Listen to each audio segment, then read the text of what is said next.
Hey folks, welcome back to Gaming Garbage, where we take a look at games, chat about the game news in the industry, and of course stream for fun. Today we're going over Summer Gamefest 2025. So yeah, this was again a pretty big one. It was a couple of hours. If you're interested in taking a look at State of Play that Sony just had, I'll go ahead and link that down below, and then we'll also have the Xbox Showcase on Sunday. So yeah, it'll be busy, man. It's been a busy week so far. But hey, we're going to go over the games, most of them. We're not going over updates. We're not going necessarily some like live service games that are free to play and that kind of thing. But we're going to be going over most of the games, and we had roughly about 50, maybe even a little more than 50. And then I'll share my thoughts at the end. So let's go ahead and get started. So we had Mortal Shell 2. This will be 2026. And this, again, is like a Dark Souls type of game. Mortal Shell 1 was pretty small. I expect this one to be bigger. And Mortal Shell was pretty fun for what it is. A few kind of slightly different mechanics, but generally the same idea of Dark Souls. We also had Chronicles Medieval, which looked really awesome, actually. This will be early access 2026. And I was like, oh no, is it a Steam game? And sure enough, it is. It's Steam only. But it did look really cool. I mean, full on, you're in gear. There's massive, teams on each side, basically all NPC, no multiplayer. But yeah, it looked awesome. Just full like scale field battles and stuff. It looked great. Next, we got to see Sonic Racing Cross Worlds. This will be September 25th. This is basically like Mario Kart. You can think of it just like that. Next, we got to see Code Vein 2. So this was actually fairly popular. This will be coming again sometime in 2026. And this again is like a Dark Souls game. Next, we got to see End of the Abyss. This will be, again, coming in 2026. We also got to see Mouse PI for Hire. We've gotten to see this a few times. And this is like a cartoon first person, kind of stripped from like Steamboat Willie, Mickey from Disney kind of a style. And honestly, it looks fun for what it is. Next, we got to see Atomic Heart 2, which I was actually really surprised to see this. I didn't expect Atomic Heart 2 to show up. Atomic Heart 1 actually sold fairly well, but they also did have some sales fairly early in the beginning of their release. And hopefully this game is actually learned from the first one. Man, there were some mechanics and some aspects of number 1 that were really challenging, but it's kind of a mixture of like first-person shooter, Wolfenstein, and first-person Bioshock. It's kind of a mixture of that. And yeah, the lore is actually pretty cool too. Next, we also got to see the Cube, which is in the Atomic universe. We don't necessarily know exactly what this is going to be. But again, it's got guns, you have powers, there's some characters in there. And yeah, we'll kind of see when we hear some more about that. Next, we got to see Marvel Cosmic Invasion. This is a 2D fighting game. And we already know a few players that are going to be in it, but they also show that there's going to be Rocket from Guardians of the Galaxy and She-Hulk. Next, we got to see Onimusha Way of the Sword. This is again coming in 2026. A lot of 2026 games, by the way. Onimusha Way of the Sword. And man, this looks great. The combat and the parry system, hacking off limbs and cutting folks in half. Dude, it actually looks pretty sweet if you're looking for a manly game. It looks pretty awesome. I'm kind of excited for that one.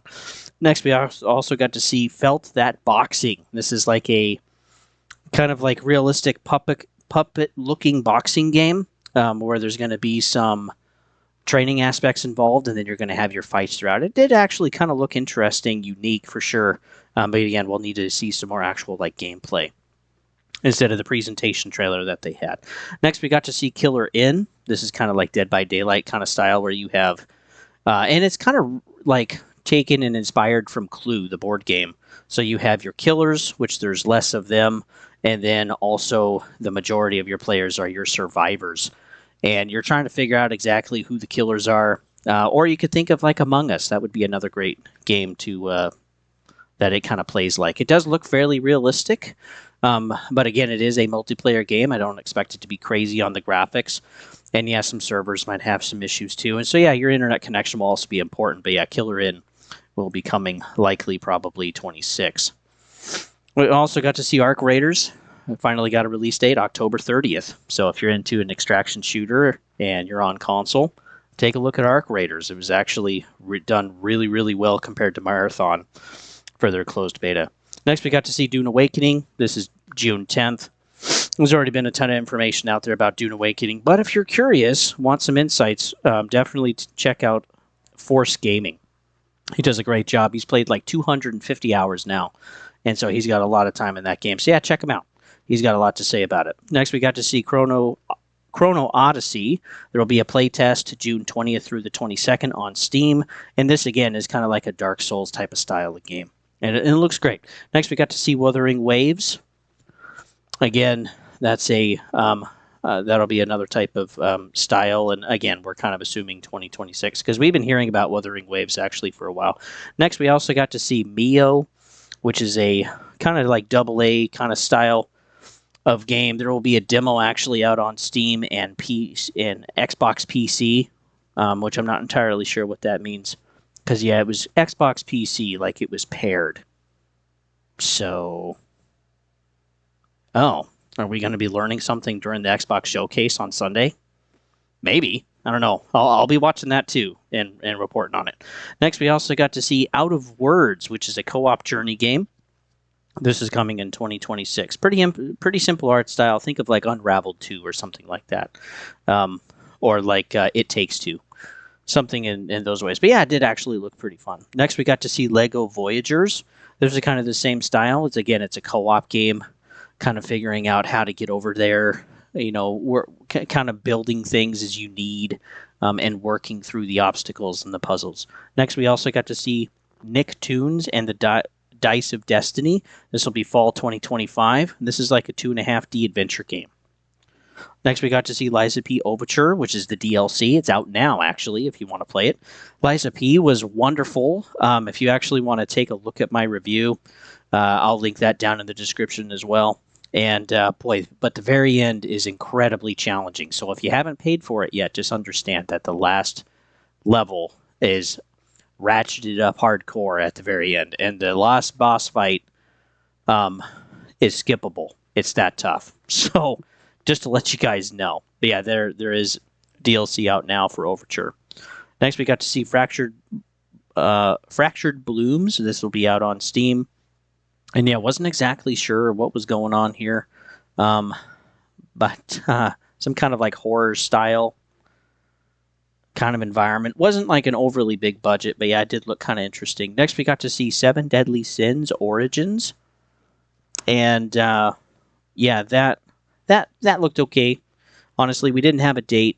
Some of these too were interesting. Like we didn't actually have year dates for some of these, and that used to not be very common. But yeah, it seems to be more common now because, yeah, we got GTA 6 in 2026. Next, we got to see Jurassic Park Evolve 3. This will be October 21st. So yeah, more Jurassic Park if you're into that. Dying Light, The Beast. We got to see a little bit more on this. This will be August 22nd of this year. Next, we got to see Mixtape again, and it just says coming soon. No date at all. So it's like, why are we seeing? So I don't know if they're having developmental issues. Or development issues, developmental too, maybe, who knows. Everybody has their own problems, don't they? But yeah, it's just kind of interesting that we've heard about this game multiple times and we still don't actually have a release date. And they're spending money every time we're seeing it. So I'm not entirely sure what's going on there. Next, we got to see Tawa and the Guardians, very Japanese type of style of game. This is September 19th. And this is, again, another 2.5D type of style of game.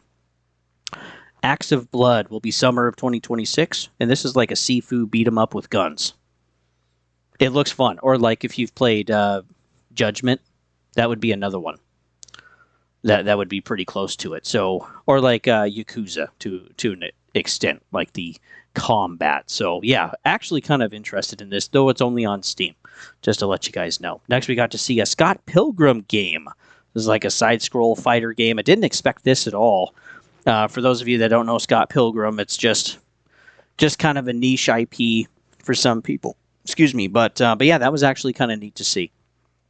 So yeah, we know there's multiple characters. There's maybe even some co-op too in the game, and then yeah, there's different items and weapons and kind of like a story to cross through for the game. Next, we got to see Scum, which is June 17th. So this is like an over-the-top Dead by Daylight kind of Rust style of game. So there's going to be crafting involved. There's going to be other players to engage with. There's going to be NPCs as well in the game. And it looks like, too, it's going to be like a layer of co-op. Again, some of these trailers, they are so Michael Bay explosions, flashiness everywhere. It's really hard to tell exactly what the heck's going on or what's even possible. But yeah, this game is June 17th, so yeah, it's coming up really, really soon at this point. So, but anyway, yeah, you can go ahead and check that out. I also got to see Lego Party, which is like Mario Party, heavily inspired from Mario Party. This will be coming in 2025, and I'm actually kind of thinking of picking this one up because yeah, it honestly looks pretty fun. There's like 60 different mini games with it, and of course, plenty of other characters, and I'm sure there's some live service aspect in there too. I wouldn't doubt it. But yeah, that one actually did look pretty fun. Next, we got to see Wildgate. There will be an open beta June 9th through the 16th. This is basically 20 players on 5 different ships, all jiving for the same resources. So you're competing against those other teams. And the fact that you can have up to 20 players in a game and 5 different teams, I'm sure it can get pretty hectic. But yeah, there's also kind of like, if you want to hop off and go sabotage someone else's ship or mess up someone else's day, or repairing and building your own, or manning the guns or whatever. So there's a lot of dynamics there with the combat and what you can actually do in the game for your session. But you should think of it as more kind of like a session game. There's not really like a massive kind of story to follow. It's more like a 5 teams kind of story game of trying to grab something and get it back. You could think of it like an extraction shooter almost. But it's going to play pretty differently. The art style, of course, is going to be kind of cartoony, kind of not. It's not going to be hyper realistic. But Wildgate actually does look to be pretty fun. Next, we got to see Ill. There's actually no date for this, but this is a horror FPS. This actually did look pretty interesting. Kind of reminded me some of the scenes from like Dead Space, like the original Dead Space games. So that actually looked pretty good. But again, we didn't have a date on that. Next was Infinitesimals. This is 2026. And think of like kind of small aliens that are really, really small. Like plants are big, spiders are big, insects are big, right? Kind of like Grounded. This definitely, too, has better graphics. This is like a more kind of realistic graphic game. And it's all in third person. But you have tools, you have weapons. There might be some multiplayer. Again, that wasn't overly clear. But yeah, that one actually did look pretty interesting. Next, we got to see an update for Mecha Break. This is actually coming out July 1st. This will be a free-to-play game as far as I know from the research, the little bit that I've played, and then also from the trailer at Summer Gamefest. Next, we got to see Last Flag. This is like a Team Fortress style of game. This will be on Steam. And yeah, it looks fun. It looks fun for what it is. There's basically 5 classes. I'm sure it'll be some aspect of live service in there, just like everything else is today. Next, we got to see Wu-Chang Fallen Feathers. This will be July 24th. Again, another type of Japanese Dark Souls type of game. Next, we got to see Splitgate 2, which is out now. This is a battle royale with portals. So instead of, camping, basically there's an infinite ways to put portals on the ground or from afar and blip through and get someone in the back. So yeah, if you really like holding down and camping, good luck. This game is not for you. Definitely going to be a movement game. And yeah, you're going to die a lot once people start figuring that stuff out. You can even shoot through portals. Yeah, it's pretty insane. Next, we got to see Stranger Than Heaven, which kind of had a Yakuza flair and styled combat for the game, and pretty realistic looking too. And this one actually piqued my interest. I want to know more about it. It's set in 1943. But again, we don't have a release date for this. Lastly, we got to see Resident Evil Requiem. So this would be Resident Evil 9. This is February 27th, 2026. And again, I was kind of surprised to see this in February. So again, I think they're trying to get out of the way from GTA 6. I think, too, they're trying to get away from like Call of Duty and stuff, which will be October, November-ish. And man, let me tell you, the graphics look peak. They look peak. They look so good. And yeah, if you're curious actually what it looks like, I've captured it toward the end of this video. So yeah, just keep watching. It'll show up. So for the overall kind of showcase, I'm giving the score as a C+. It's a pretty strong 7. But there's some things too, so let's get into it. There's roughly 50 games in 2 hours. It is just go, go, go, go, go, just as fast as you can. There's a lot of stuff. They don't show the titles on there or the dates very long on stuff. I mean, it goes quick. A lot of these too are smaller titles. This isn't necessarily bad, but it also doesn't feel like they really belong in a big, massive showcase. Now, I'm okay with some, and I've complained about this with other, like Summer Gamefest um, streams that we've had. Is like it's okay to have some of these in there, but when there's a bunch of them in there, it kind of makes Day of the Devs and some other showcases feel like, okay, what are they going to be showing? And we're having this kind of like deeper breakdown now where there's like more and more groups. So there's like indie games, but now there's like indie and like triple I indie games. And I would even say too, there's like A and double A and triple A budget games, um, and anything in between. So I feel like there's just a lot of different levels of game development that we have, all the way down to just someone making one game by themselves, and all the way to like teams of hundreds or even 1,000 working on a game, and everything in between. So it just feels like it's getting kind of crazy, and it's getting hard to kind of figure out if it's like a really, really good indie game versus like a double A. So we probably need to start breaking down actual budgets here to actually kind of start gauging it that way, because yeah, it's all getting kind of mixed together now. So yeah, there are showcases for these indie games. There are ways to showcase these, and also like I would say too, the state of play that we just saw also had a lot of like indie and like double A games, which again, it's interesting to see that. So we're kind of seeing this flood of like really high end indie games and like A and double A games, and there's not a lot of triple A, and there's not a lot of like basic indie. There's still some of those, but they don't get like a lot of attention. But yeah, it just feels a little off. I feel like there should be more triple A's. There should be more bigger games, but we're not actually seeing that, which is just interesting. Got to see too a lot of cinematics, some gameplay, which was nice, but it was rare to see continuous gameplay. Again, a lot of the Michael Bay feel, a lot going on, explosions, shotguns, someone getting knocked down. It's just like, man, what is going on here? And we're even talking like less than a second segments of gameplay, all kind of shoved together for a lot of the scenes. And I can just barely keep up with it. It's just getting crazy. So it's really kind of hard to know the story, to get involved, to get emotionally involved with what's going on. Or again, it's just super choppy, quick cinematic trailers, a lot of it. And there's also a lot of games that are repeated again. So games we've already seen, games we already know about. There are a lot of dates for a lot of games this time, which is nice, again, because we have GTA 6 and it actually has a date. And Sony did this too. Again, we have a lot of dates for this year because, again, they're not trying to stay out of the way. Actually know when GTA 6 is coming. And, but yeah, as there's more games too, I would say that this is getting kind of problematic for some companies because there's just so many games now. And yeah, not everyone's going to make it. And we're already seeing that in the industry. It was nice to see that there were no ads for food, no ads for gear. It was just gaming related stuff. There was an ad for like the Epic Game Store, which didn't need to be in there. But again, Jeff Keeley doesn't care. He's getting paid. I do think it's funny, though, that we also have some kind of like Nintendo inspired IPs, like Lego Party and Sonic Racing. I mean, Lego Party is like Mario Party, and Sonic Racing is like Mario Kart. Very, very reminiscent of those games. And I think Power World showed that there's a chink in the armor now, kind of defined where the line is. Because Nintendo used to just absolutely go after everybody. But as we start kind of blurring this line or define, it used to be blurry, but now we're kind of defining where the line is and what Nintendo can get away with. And like we got to see Warside. I showed that earlier on my channel, which is very inspired from Advanced Wars, which is, again, another Nintendo IP. So Nintendo has some cheeks in the armor, and I think there's blood in the water now. And so we're going to start seeing some of these other games. There was also, again, kind of a lack of AAA titles.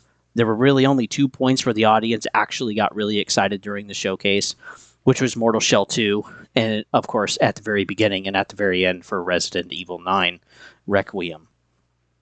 So yeah, that was just interesting. There's a lot of Dark Souls games in this showcase, so if you like that, you're eating good. And we're kind of missing some bigger titles. So Marathon, Fair Games, Metal Gear Solid Delta. There's also a lack of PlayStation games. There's a lack of Xbox, and there's a lack of Ubisoft, because we're supposed to be getting a Splinter Cell game. We're supposed to be getting a Prince of Persia game, like a remake. We're also supposed to be getting like a Fable game and Perfect Dark, and PlayStation, we have Ghost of Yotei coming, but it's like we're not really seeing any of this. So it kind of makes me feel like there's actual competition now, trying to pull your attention to their showcase to kind of get engagement that way and get people hyped for the games. Because again, if you're hyped for the game, you're going to go buy it, right? That's generally how it goes. So now we're seeing AAA gaps in kind of probably Jeff Keeley's Summer Gamefest and awards show. And so now he's having to fill that with something else. And that's why we're seeing a lot of these smaller titles. So yeah, I think it's very curious and interesting to see this because not only is gaming shifting, so are now the showcases. And we already have a ton of showcases that we have to look at, but now we've got like our big four, right? Which is Jeff Keighley's stuff, PlayStation, Xbox, and I just lost it. Ubisoft, I guess, if you want to include that one. Though I don't think that one was it. But yeah, we do have kind of like some bigger showcases, and then we have multiples of these throughout the year. So Jeff Keighley has 2, Xbox has like 3, and PlayStation has 3. So, and I think Ubisoft just has 1. But yeah, it's getting busy. And so now they're jiving for your time, and we're going to start seeing exclusions now from some of these showcases because, again, they're trying to pull you to their own and getting you to follow and sub and whatever. And yeah, so I think the competition is kind of getting fiercer out there. Again, C+ for the showcase. It's worth kind of seeing it, sort of. But again, if you're listening to a video just like this, I think it's great, saving you a bunch of time. So ultimately, what I'm excited for is probably Lego Party. That's kind of interesting. Liza P. Overture. And then Ill looked pretty good. Atomic Heart 2, we'll see how the combat is, because I really struggled with that one. Code Vein 2, probably. And Mortal Shell. And yeah, there's some games for Steam that would be sweet, but Wu-Chang Fallen Feathers will actually show on the channel, because again, that'll be on Game Pass. And then I might actually show Mecha Break 2 to actually how that is, but yeah, there's a lot of games, actually. There are quite a few. Acts of Blood was actually another one, which is made by one person, which is kind of crazy. But yeah, that one actually did look pretty fun on Steam. So thanks for tuning in. You can always follow me at Gaming Garbage 22 over at YouTube. Don't forget, we also have the State of Play, which was just a little bit earlier. You can watch that as well. That's in the link down below. And then, yeah, if you're interested in getting Liza P., definitely watch my review because, yeah, I'm going into the mechanics of why it is so incredibly difficult and how the game shifts toward the end. And not everyone's really going to enjoy that, so I don't want people to waste their money. And then also don't forget, later this next week, we will be having the Xbox Showcase. So with that, folks, hopefully you guys are doing well, and we'll see y'all on the next one.